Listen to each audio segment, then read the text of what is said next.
Hello সবাইকে। আজকে আমি তোমাদের সাথে একটি নতুন আর ইউনিক কিছু শেয়ার করতে চলেছি। কাল তো শনিবার ছিল, আর ভাদ্র মাস মানেই তাল পাকা সিজন, পাতা পোড়ানোর একটা বিষয় থাকে প্রায় বাড়িতেই। আমাদের বাসাতেও ছিল। তোমরা কে কতদূর এই রিচুয়ালটা করছো আমি ঠিক জানি না, বাট আমাদের করছিল। দেখো আমার ভাই, তার আগে বলে রাখি, আমরা কলা পাতাতে তালের পিঠা বানাবো।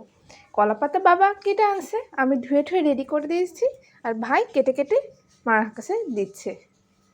আর মা তালের গোলা যেভাবে করে বানায় ঠিক সেভাবে করে, তালের পিঠা খাও না, তালের বড়া ঠিক ওই রকম, তবে গোলাটা একটু ঘন হতে হবে। আর তার মধ্যে নারকেল, চিনি, গুড়, দুধ, চালের গুঁড়া, একটু আটা দিয়ে গোলাটা গুলিয়ে নিয়েছে। এবার এইভাবে করে পুরো পাতার উপরে মা এটা দিয়ে দিচ্ছে, তারপর পাতা দিয়ে ঢেকে দিবে। তোমরা দেখো, দেখলেই বুঝতে পারবা আসলে সেটা কেমন। তালের বড়ার থেকে এই পাতা পোড়া এটা আমার খেতে খুবই মজা লাগে, খুবই অনেক টেস্টি হয়। কিন্তু বিষয়টা একটু ধৈর্যের। এই যে মা এভাবে করে পাতা সব গুছাই থালে রাখবে, তারপর আমি নিয়ে যে সেটাকে রেডি করব। এই যে মার কাছ থেকে আমি থাল নিয়ে নিয়েছি, এখন আমি যাব।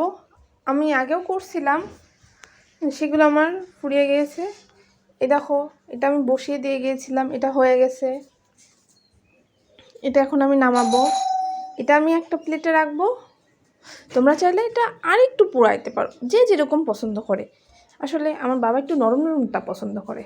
যাই হোক, ওটা আমি পরে বলতেছি। দেখো আমি এরকম করে এটা রেডি করার জন্য তোমরা তাওয়া বা ফ্রাই প্যান ইউজ করতে পারো। আমরা এটা করার জন্য কোনো তেল ইউজ করব না। এটা অল্প আঁচেই এটা পুড়বে, পাতাটা আসলে পুড়ে পিঠাটা রেডি হবে। একটু ধৈর্য লাগবে, একটু ধৈর্য সহকারে করো। পিঠাটা খেতে আসলে অনেক টেস্টি। এই দেখো আরও একটা ভিডিও আমি ক্লিপ, এই দেখো আমি তালের পিঠা যে নামিয়েছি, দেখছো কেমন দেখতে, একটু নরম দেখছো কি সুন্দর কালারটা আসছে, অনেক সুন্দর। তোমরা চাইলে আর একটু পোড়াইতেও পারো, আবার এরকমই নামাইতে পারো, সেটা তোমাদের যার পছন্দের উপর ডিপেন্ডেন্ট। যাই হোক, দেখো আমি পাশে তালের বড়াও করছি, দুইটাই করতে হয়, আমরা দুটাই করছি। মা গুলিয়ে দিয়েছে, আর রেডি করার দায়িত্ব আমার। আমি তালের বড়া ভাজতেছি।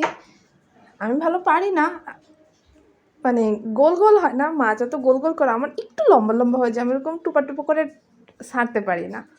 তবে মোটামুটি যেটুকু করি একেবারে খারাপ হয় না। যাই হোক, দেখো আমার তালের বড়াও হয়ে গেছে। এই দেখো আমার তালের পিঠাগুলা প্রায় হয়ে এসেছে, আমি এখনই নামাবো। দেখো পিঠার কালারগুলো দেখো, এই যে এই পাশে এটাও হচ্ছে, এদিকে তালের বড়াও ভাজা হয়ে গেছে, প্রায় সব কমপ্লিট। এবার আমি উঠাবো। মা গামলা ধরছে, কারণ আমার এক হাতে ফোন আর এক হাতে হাতা, গামলা ধরার মতো অ্যাবিলিটি আমার ছিল না। মা ধরছে আর আমি উঠাচ্ছি।